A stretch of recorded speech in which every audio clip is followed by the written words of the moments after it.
چلے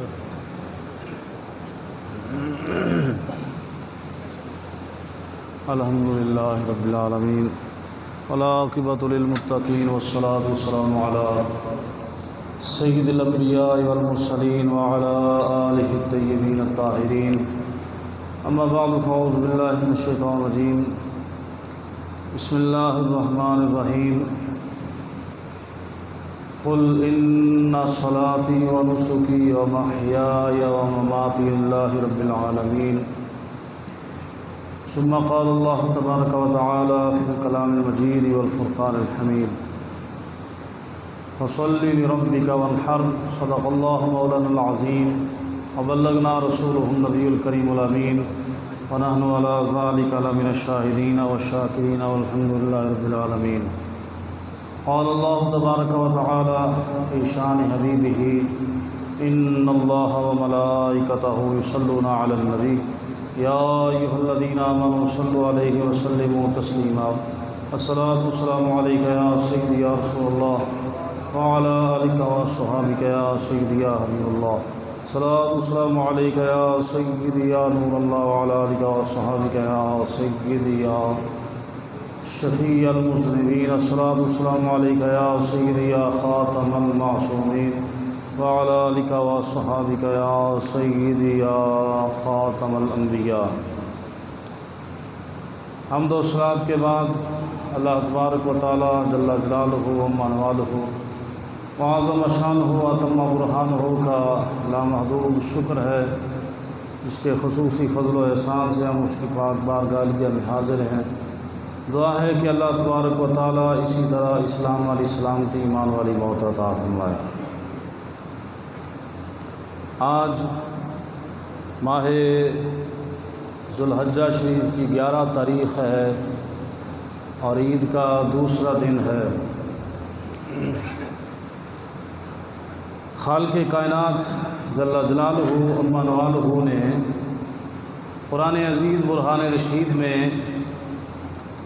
ارشاد فرمایا کہ محبوب آپ ارشاد فرما دیں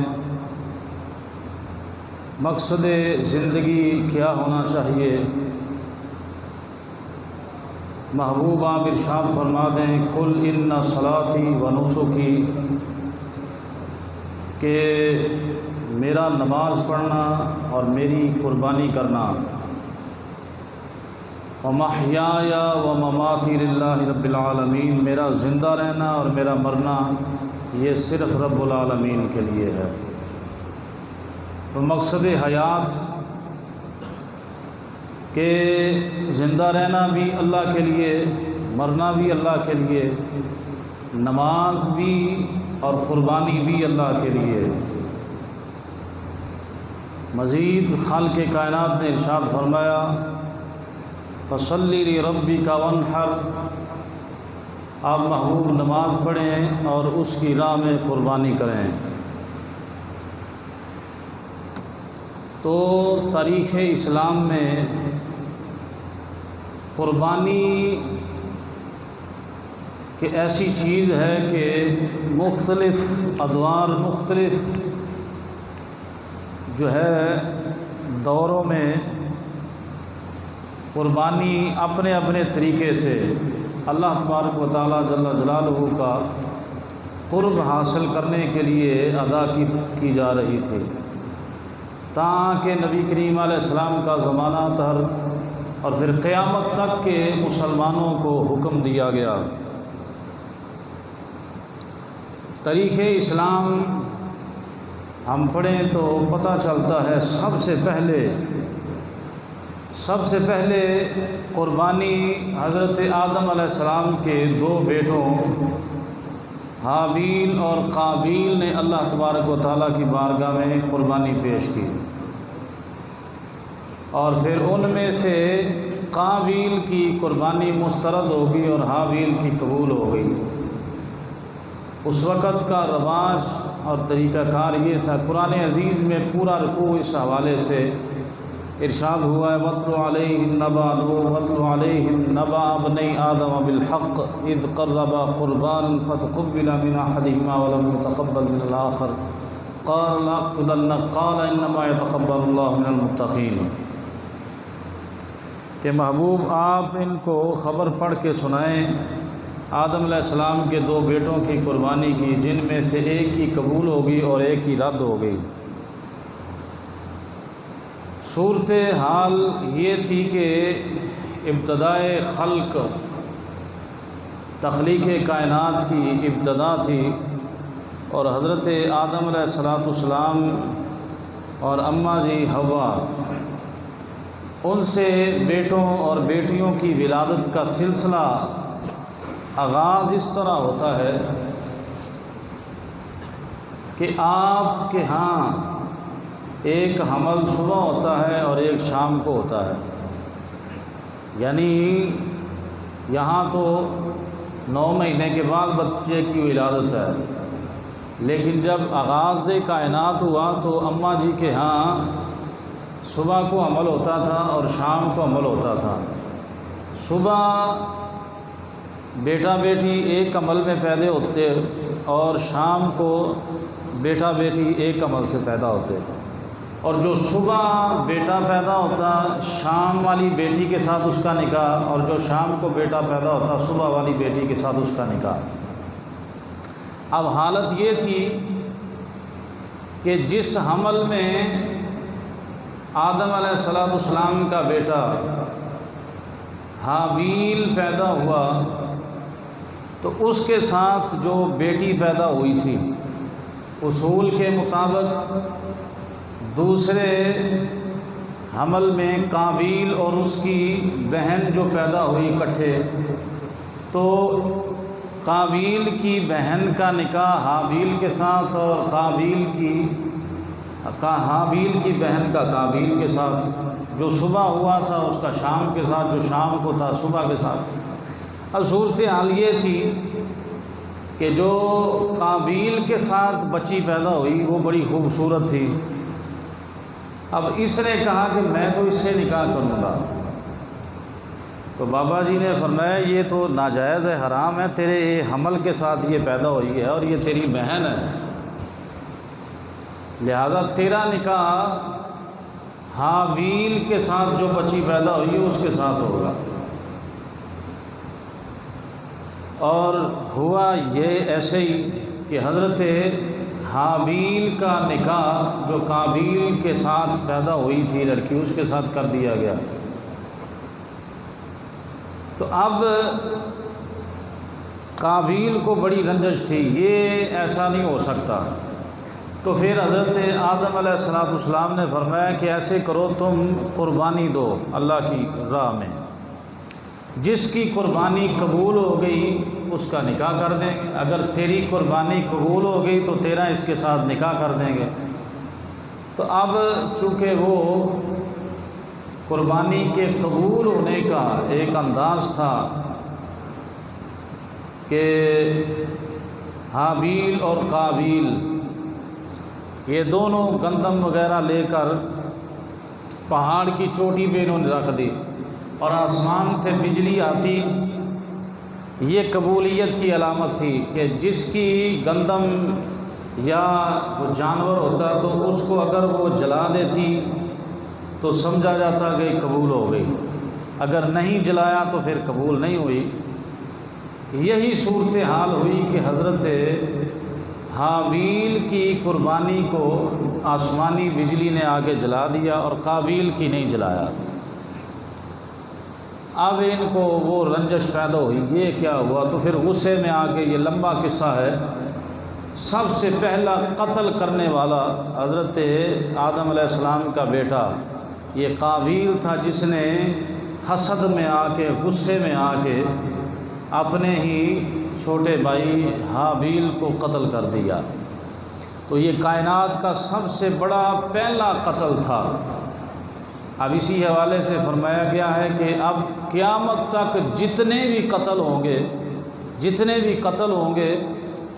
ان کے قتل کی، چونکہ قتل کا آغاز قابیل نے کیا تھا تو وہ بھی گناہ میں برابر کا شریک ہوگا، آغاز کرنے والا بھی، جیسا کہ فرمایا گیا کہ برائی کو رائج کرنے والا بندہ اگرچہ برائی نہ کرے برائی اس نے قائم کر دی، برائی کا اڈا بنا دیا، لیکن وہ برائی کا کام نہیں کرتا، شراب خانہ بنایا، جوا خانہ بنایا، اس طرح کے اس نے کوئی کام کر دیا تو لوگ آتے ہیں برائی کے کام کرتے ہیں، تو لہٰذا یہ بندہ بنانے والا موجد تھا، جتنا گناہ ان کو ہوگا تو یہ بھی گناہ میں برابر کر دے گا۔ تو یہی حال ہے۔ اس دنیا میں سب سے پہلا قتل قابیل سے ہوا، تو لہٰذا اللہ تبارک و تعالیٰ جل جلالہ نے یہاں قربانی تو دونوں کا ذکر آیا، حابیل کی قربانی اور قابیل کی قربانی، لیکن آگے چل کے اللہ تبارک و تعالیٰ ارشاد فرماتا ہے ان اللہ یحب المتقبلین، کہ اللہ تبارک و تعالیٰ متقین کی قربانی قبول فرماتا ہے۔ قربانی کرنے والے تو سارے ہوں، جتنے بھی ہوں، لیکن قبولیت کس کی ہے؟ فرمایا کہ جو متقین ہیں ان کی اللہ تبارک و تعالیٰ قربانی قبول فرماتا ہے۔ تو یہ تاریخ اسلام میں پہلی قربانی تھی جس کا ذکر قرآن عزیز میں، اور اس کے بعد یہ کسی سے بھی ڈکی چھپی بات نہیں، حضرت ابراہیم علیہ السلام کی اپنے بیٹے اسماعیل علیہ السلام کی قربانی، اس کا بھی تفصیل کے ساتھ ذکر قرآن پاک میں موجود ہے اور بیان بھی ہو چکا۔ آپ کی قربانی کا ذکر ہے۔ اب قربانی کا مقصد قرب الہی ہے، قربانی کا معنی ہی قربت ہے اور تقرب الی اللہ ہے، اور یہ تمام مذاہب میں آج تک، باطل مذاہب میں بھی، یہاں تک کہ یہود و ہنود بت پرست بھی جو ہے وہ یہ تقرب حاصل کرنے کے لیے اپنے بتوں کے نام پر قربانی کرتے ہیں۔ مثال کے طور پہ آج بھی ہندوستان میں یہ ہندی کا لفظ ہے بلی دینا، بلی، تو بلی کا معنی، یہ ہندی کا لفظ ہے تو بلی کا معنی بھی قربانی ہے۔ تو بلی اپنے بتوں کے نام پہ وہ بکرے کو سامنے رکھ کے ایک ہی دفعہ میں ان کی گردن اتار دیتے ہیں اور خون بتوں کو لگاتے ہیں، تو ان کے عقیدے کے مطابق جو ہے وہ ان کا قرب حاصل ہو جائے گا۔ تو لفظ قربانی اسی طرح یہودیوں کے حوالے سے قرآن پاک میں ہے فذبح بقرہ، کہ گائے کو ذبح کرو، تو یہ بھی تصور ملتا ہے۔ تو یہود، ہنود اور بت پرست بھی جو ہے وہ اگرچہ حلال جانور ہوں، یہ مسئلہ ہے، حلال جانور ہو اور اس کو غیر خدا کا نام لے کے ذبح کیا جائے یا اللہ کے نام کے بغیر ہی ذبح کر دیا جائے تو وہ اگرچہ حلال جانور ہو تب بھی حرام ہو جاتا ہے، اس کا کھانا جائز نہیں۔ بکرا ہے تو اللہ کے نام اس کا، یعنی قربانی کے وقت بسم اللہ اللہ اکبر نہ پڑھا جائے، اگر غیر اللہ کا نام لیا جائے تو اس صورت میں حلال چیز بھی وہ حرام ہو جاتی ہے۔ لہٰذا ان کی صورتحال یہ تھی کہ وہ بھی قربانی کرتے، لیکن چونکہ وہ تقرب الی اللہ نہیں تھا لہٰذا وہ ناجائز امر ہے، اور یہ خالصتاً اللہ کی ذات کے لیے، اللہ کا قرب حاصل کرنے کے لیے قربانی کی جاتی ہے، اور حکم بھی ہے فصلی لربک وانحر، محبوب آپ نماز بھی پڑھیں اور اس کی راہ میں قربانی بھی کریں۔ اور میرے لیے فرمایا کہ ان صلاتی و نسکی، کہ میرا نماز پڑھنا، میرا قربانی کرنا، و مماتی و حیاتی و مماتی للہ رب العالمین، میرا زندہ رہنا اور میرا مرنا یہ سارا اللہ کے لیے ہے۔ اصل مقصد یہ ہے قربانی کا۔ اب یہ چونکہ خالصتاً اللہ کے لیے، اس حوالے سے حضرت مولانا روم رحمۃ اللہ علیہ مثنوی شریف میں ایک مثال بیان فرماتے ہیں قربانی کے حوالے سے کہ اس کا مقصد کیا ہے۔ آپ فرماتے ہیں کہ ایک شیخ تھے، بزرگ تھے، آخری عمر میں گوشہ نشین ہو گئے، یعنی لوگوں سے ملاقات ترک کر دی، اس کو کہتے ہیں گوشہ نشینی۔ ہمارے ہاں بھی تاریخ میں ایسے بزرگ گزرے ہیں، جیسے حضرت بہاء الدین زکریا ملتانی رحمۃ اللہ علیہ، ان کے ساتھ ہی حضرت شاہ رکن عالم رحمۃ اللہ علیہ ہیں۔ تو انہوں نے بھی اپنے آخری وصال کے چند سال پہلے اپنے مریدوں کو بلایا اور کہا کہ بھئی میں تمہیں اللہ کے سپرد کرتا ہوں اور تم مجھے اللہ کے سپرد کر دو، آج کے بعد ملاقات نہیں، یعنی گوشہ نشین ہو گئے، حجرے میں چلے گئے، پھر ملاقات نہیں۔ ایسے ہی مولانا روم رحمۃ اللہ علیہ فرماتے ہیں کہ ایک ولی اللہ تھے، ان کا ایک مرید تھا جس کا نام قیس تھا، دور دراز گاؤں سے آیا ملنے کے لیے پیر صاحب سے۔ تو پیر صاحب آگے سے گوشہ نشین ہو گئے تھے، تو انہوں نے کہا بھئی قیس کو کہو کہ ہم ملاقات نہیں کریں گے، لہٰذا یہ دور دراز سے آیا ہے گاؤں سے، اس کے لیے کھانے کا بندوبست کرو۔ تو جو مرید خاص تھا، آپ کا خادم تھا، اس نے کھانا لگایا اور بہترین کھانا قیس کے سامنے رکھا۔ قیس کو کہا جی سرکار تو نہیں ملیں گے، لہذا تم کھانا کھاؤ۔ تو قیس کہنے لگا کہ جناب یہ کھانا اٹھائیں اور چلے جائیں، میں کھانا نہیں کھانے آیا، میں یار کا دیدار کرنے آیا ہوں۔ اب قربانی کی مثال یہ حضرت مولانا روم رحمۃ اللہ علیہ کس انداز سے دے رہے ہیں۔ تو کہا کہ اس نے کہا کہ بہترین حلوہ ہے، بہترین کھانا ہے، آپ کھاتا کیوں نہیں؟ کہا کہ مجھے اس کی ضرورت نہیں، لے جاؤ، میں جس مقصد کے لیے آیا ہوں۔ تو مولانا روم رحمۃ اللہ علیہ فرماتے ہیں کہ کئیوں کا مقصد ہی کھانا ہوتا ہے، تو قربانی یہ کھانا نہیں ہے بلکہ اس کو راضی کرنا ہے۔ اب قیس ایک دن گزرا، دوسرے دن پھر کھانا پیش کیا گیا، قیس نے کہا نہیں جی آپ لے جائیں کھانا۔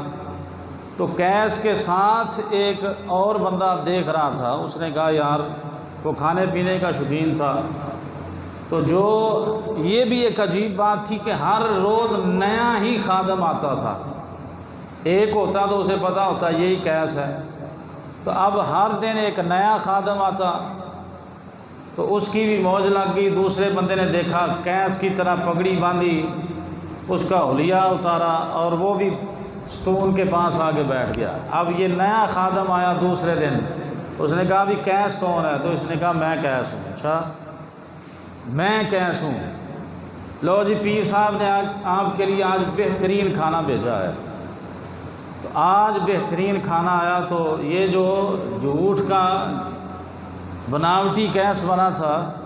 اس نے دسترخوان بچھایا، سارا کھانا جو ہے وہ چٹم کر گیا، کھا پی کے کہنے لگا پیر صاحب سے کہنا پیر جی آپ کا شکریہ،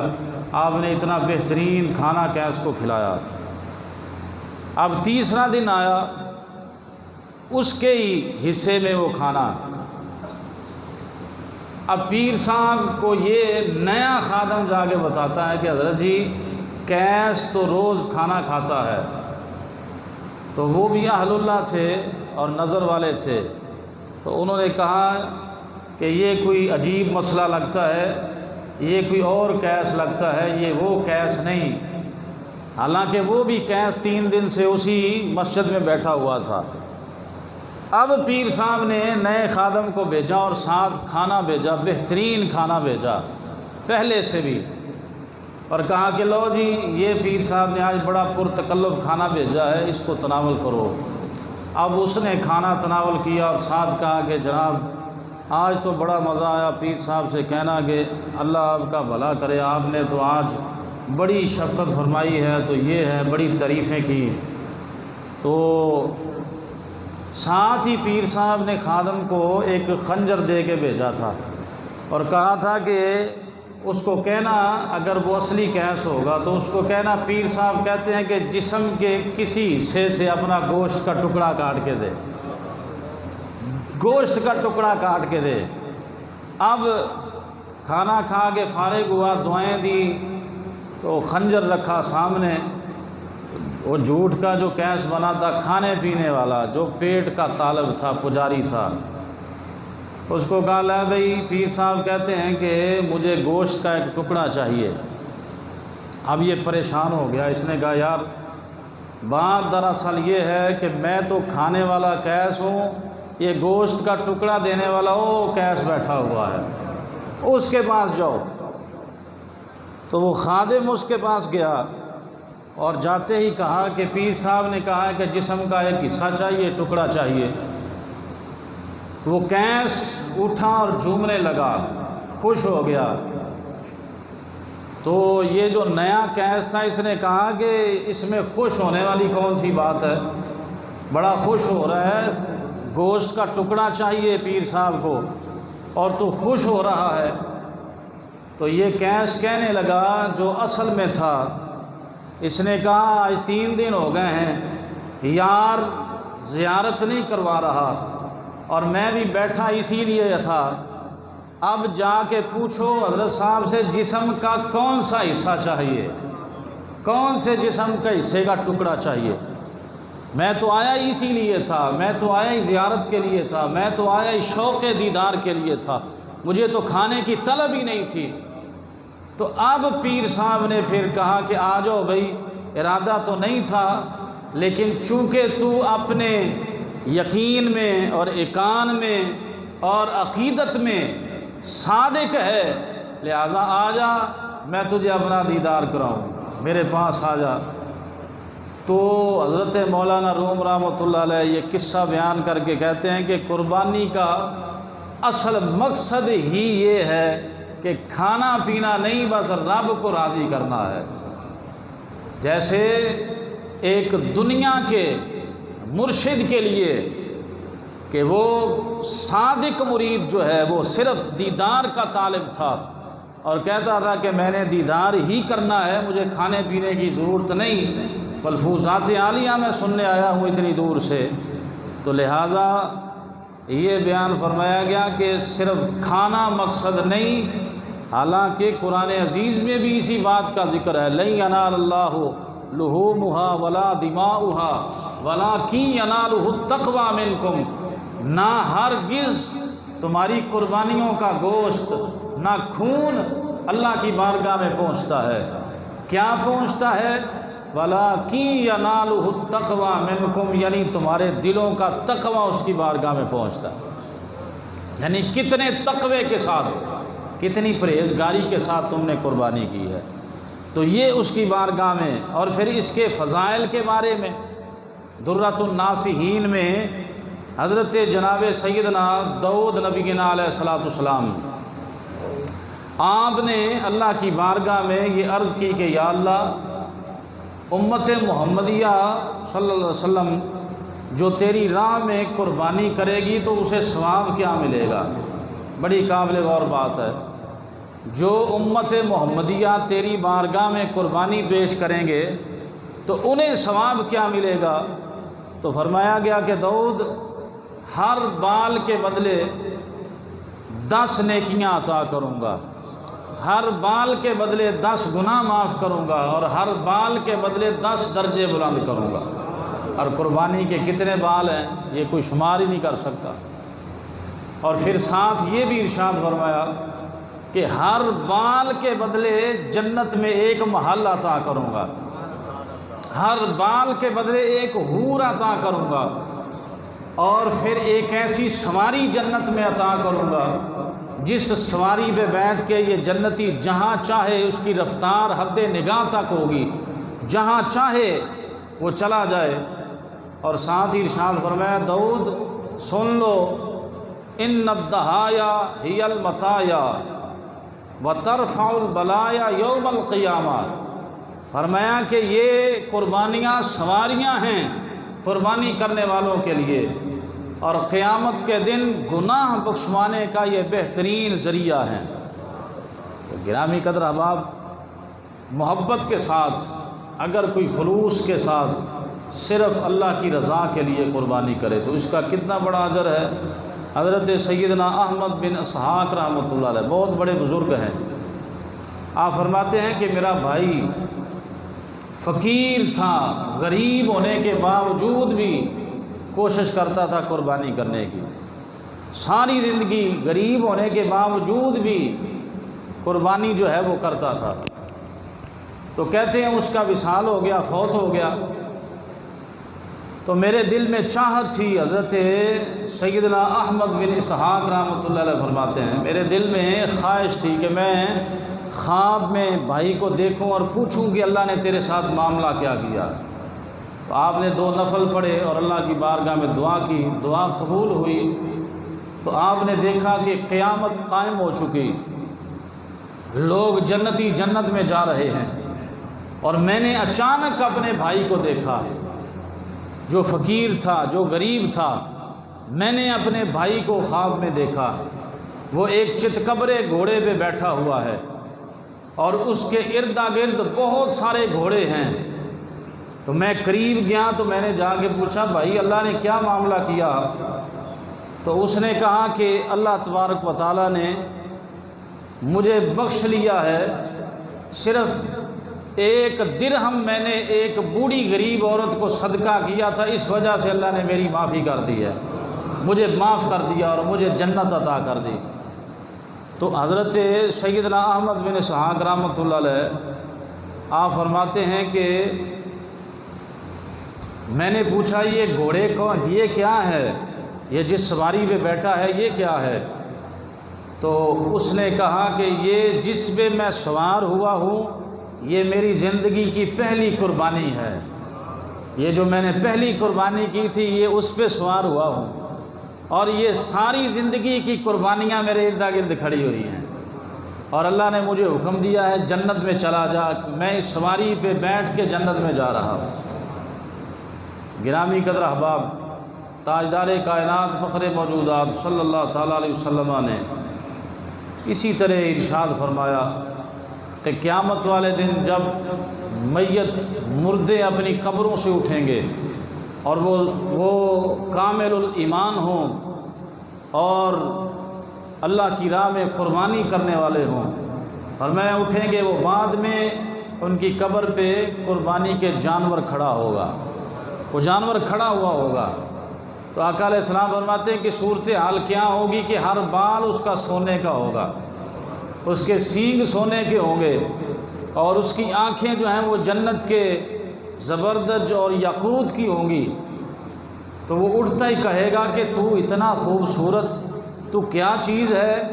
تیرے جیسی اتنی خوبصورت چیز میں نے آج تک نہیں دیکھی۔ تو آقا علیہ السلام فرماتے ہیں وہ سواری بول کے کہے گی کہ میں تیری قربانی ہوں جو تو نے دنیا میں اللہ کی رضا کے لیے کی تھی، اور آجا میرے اوپر بیٹھ جا، میں تجھے جنت میں لے جاؤں۔ تو گرامی قدر احباب، یہ اجر ہے، یہ فضائل ہیں، یہ مناقب ہیں، لیکن بات وہی آ گئی کہ صرف اللہ کی رضا کے لیے، مقصد اللہ کی رضا ہو۔ باقی گوشت بھی ہے، کھانا پینا بھی ہے، لیکن بات یہ جو مؤخر میں ہے یہ مؤخر ہی رہے، جو متقدم بات ہے وہ صرف اللہ کی رضا جوئی ہے۔ گرامی قدر احباب،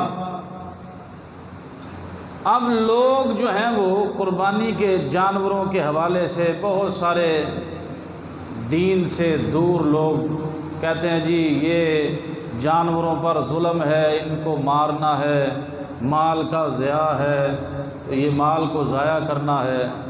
مال کو ضائع کرنا تو تب ہو کہ بندہ ذبح کرے اور چھوڑ کے چلا جائے اور اس کو ہاتھ ہی نہ لگائے، تب مال کا ضیاع ہے۔ ایک تو مال کا ضیاع اس وجہ سے نہیں کہ ہر چیز کا استعمال ہوتا ہے، اور دوسرا ظلم اس وجہ سے نہیں، ظلم تب ہوگا کہ جب اللہ تبارک و تعالیٰ کا حکم نہ ہو، اور پھر رحمت کونین صلی اللہ تعالیٰ علیہ وسلم آپ کی بارگاہ میں، اور جو رحمت کائنات ہیں انسانوں کے لیے، جانوروں کے لیے، ہر چیز کے لیے رحمت للعالمین ہیں، اگر یہ ظلم ہوتا جانوروں کے ساتھ تو شریعت اسلامیہ، شریعت مطہرہ میں ہمیں یہ ملتا ہے کہ اگر کوئی، بخاری شریف میں ہے، پیاسے کتے کو پانی پلانے کی وجہ سے اللہ نے جنت عطا فرما دی، پیاسے کتے کو پانی پلانے کی وجہ سے۔ اور ایک بلی کو باندھنے کی وجہ سے آقا علیہ السلام فرماتے ہیں میں نے معراج شریف کی رات ایک عورت کو جہنم میں صرف اس گناہ کی وجہ سے دیکھا کہ اس نے بلی کو باندھ کے رکھا تھا، نہ اس کو دودھ پلایا، وہ بیچاری بھوکی مر گئی۔ تو اسلام تو ہمیں ان جانوروں کا خیال رکھنے کا بھی حکم دیتا ہے، اور فرمایا کہ اگر تم جانور پالنے کا تمہیں شوق ہو تو پھر ان کے کھانے پینے دانے پانی کا بھی جو ہے وہ بندوبست کرو، وہ بھی جاندار ہیں، یہ حکم ہے۔ اگر ظلم کی بات ہوتی تو اب رحمت کائنات صلی اللہ علیہ وسلم سب سے رحم کا مادہ رکھنے والی ہستی اللہ تبارک و تعالیٰ نے پیدا فرمائی۔ تو جب قربانی کے لیے آقا علیہ السلام کی بارگاہ میں اب دیکھو کیسا منظر ہوگا، بندہ اب تو چھوٹا سا کٹا یا بچھا، اب 8 بندے اس کو کوئی رسی ادھر سے کھینچ رہا ہے، کوئی ادھر سے کھینچ رہا ہے، اور وہ پھر بھی رسیاں توڑا رہا ہے اور بھاگ رہا ہے۔ ایک اونٹ ہے، 100 بندے ہیں اس کو باندھنے کے لیے، پھر بھی اونٹ ٹانگ مار کے کسائی کو مار دیتا ہے۔ اب صورتحال یہ ہے، لیکن رحمت کائنات صلی اللہ علیہ وسلم نے جب اپنے ید اللہ والے گورے گورے ہاتھوں میں دستے مبارک میں چھری پکڑی، اور ہر اونٹ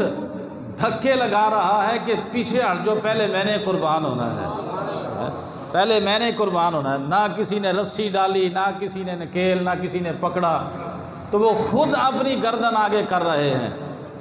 کہ اگر ان کے ہاتھوں سے ذبح ہو گیا تو پھر اس جیسی زندگی کائنات میں نہیں ملے گی۔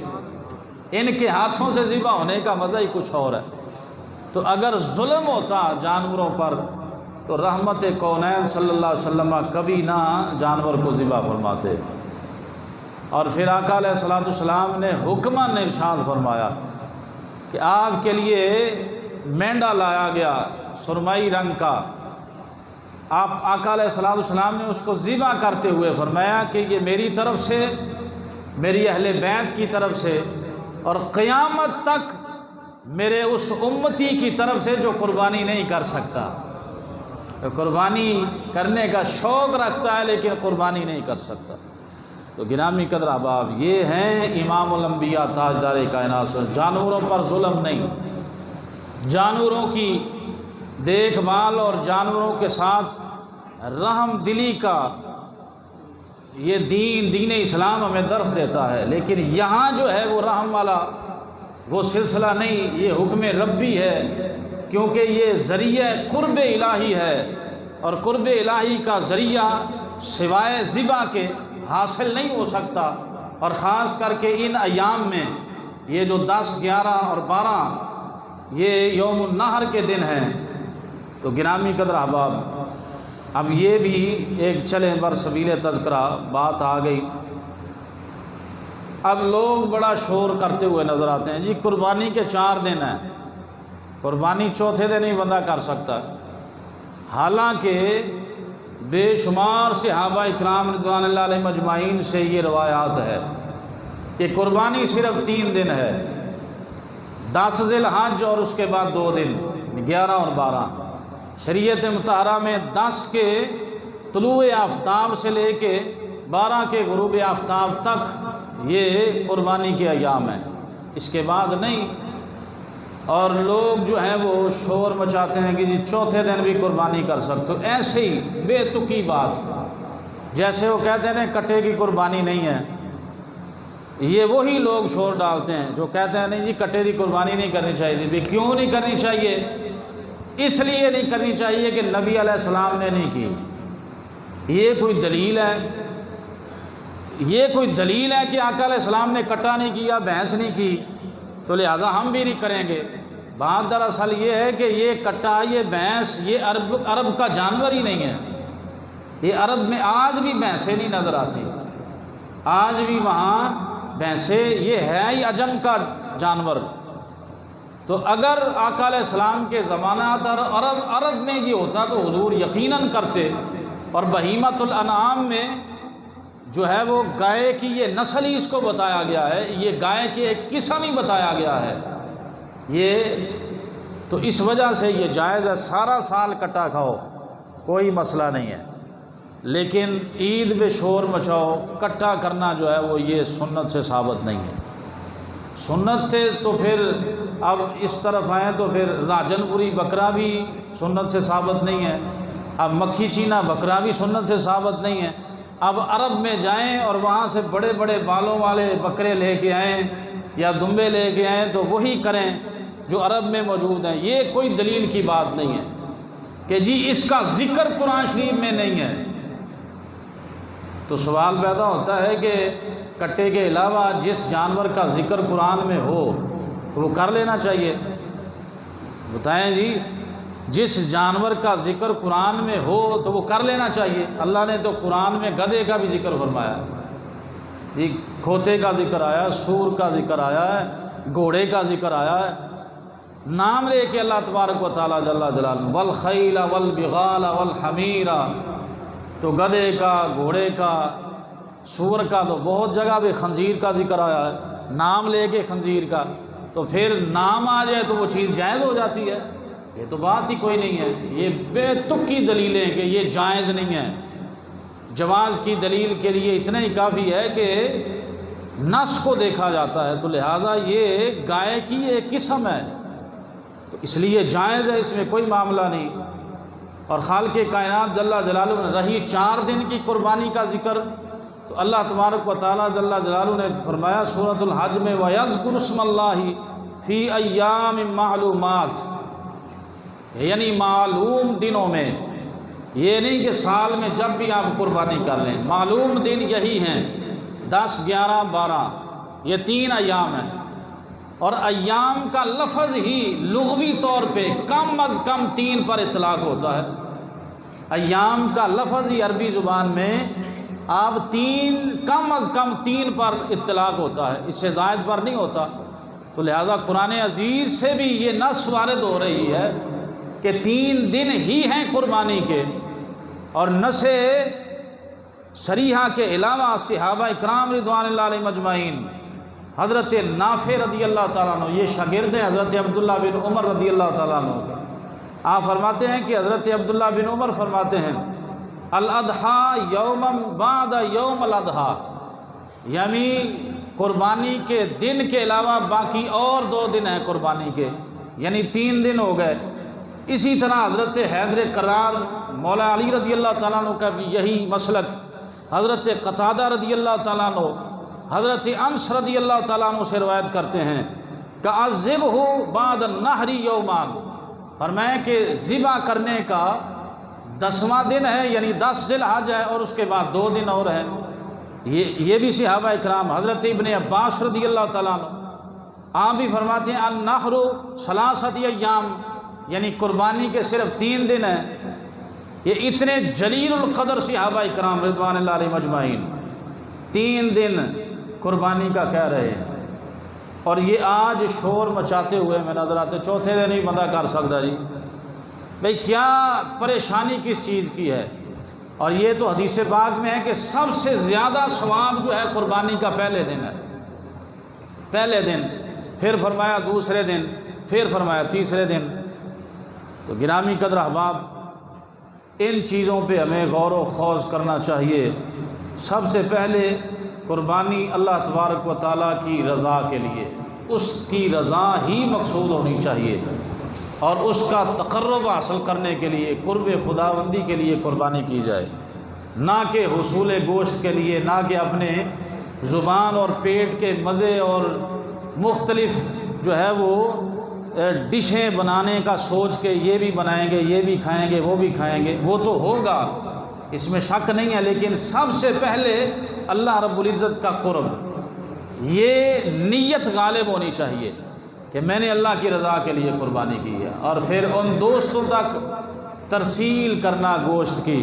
کہ جو اس کی حیثیت نہیں رکھتے، خود جا جا کر پتہ کر کر کے ان کو جو ہے وہ گوشت جو ہے وہ دے کر آنا، یہ ہے جو ہے وہ قرب خداوندی کا ذریعہ۔ تو گرامی قدر احباب، آخر میں اس بات پر کہ اب عید کے عظیم دن میں آپ کی اطلاع کے لیے سویڈن میں قرآن عزیز کی بے حرمتی کی گئی۔ مسجد کے سامنے لوگ سویڈن میں عید کی نماز پڑھنے جا رہے تھے، اور ایک بدبخت جو ہے وہ سرکاری طور پہ قرآن شریف کو ہاتھ میں پکڑ کے اعلان کر رہا تھا کہ میں اس کو جلاؤں گا، یہ بے حرمتی کر رہا تھا۔ بہت سارے ممالک نے مذمتی بیان ہی جاری کر سکتے ہیں۔ تو یہ افسوسناک بات ہے، ہمارے ملک کی طرف سے ہمارے حکمران مذمت تک بھی نہیں کرتے۔ ہمارے حکمران اتنے گرے ہوئے ہیں، یہ ایک مذمتی بیان بھی جاری نہیں کرتے۔ یہ بھی نہیں کہتے کہ ہم جو ہے وہ اس بات کو بحیثیت مسلمان ہونے کے ہمارے دلوں کو دکھ ہوتا ہے، ہماری مذہبی کتاب ہے، لہذا کسی کو کوئی حق نہیں بنتا کسی کے مذہب پر اور کسی کی مذہبی کتاب پر جو ہے وہ اس طرح بے ادبی اور بے حرمتی کا واضح طور اعلانیہ طور پہ جو ہے وہ گستاخی کا ارتکاب کرے۔ تو لہذا ان کو چاہیے کہ جیسے قطر نے اور جیسے دیگر ممالک نے اعلانیہ طور پہ مذمت کی ہے اور ان کو جو ہے وہ خبردار کیا کہ خبردار اس طرح کا اقدام نہ اٹھائیں، ہمارے جذبات مجروح ہوتے ہیں بحیثیت مسلمان ہونے کے، تو لہذا ہمیں بھی چاہیے کہ ہم بھی اپنے اپنے طور پہ، یہ قرآن عزیز ہی ہے کہ جو لا ریب کتاب ہے جس میں شک و شبہ کی گنجائش نہیں، اور یہ وہ واحد آسمانی کتاب ہے، جیسے نازل ہوئی ہے آج تک ویسے کی ویسے موجود ہے۔ باقی تورات ہے، انجیل ہے، زبور ہے، یہ ساری کتابیں ان کی تحریفات ہو گئی، اپنے اپنے طور پہ یہودیوں نے بھی بدل لی، عیسائیوں نے بھی بدل دی،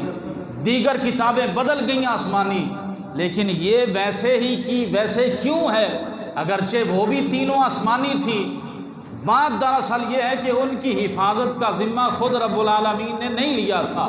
اور اس کتاب کی حفاظت کا ذمہ خود اللہ نے لیا ہے۔ اِنَّا نَحْنُ نَزَّلْنَا الذِّكْرَ وَإِنَّا لَهُ لَحَافِظُونَ، ہم ہی اس کو نازل کرنے والے ہیں اور ہم ہی اس کی حفاظت کرنے والے ہیں،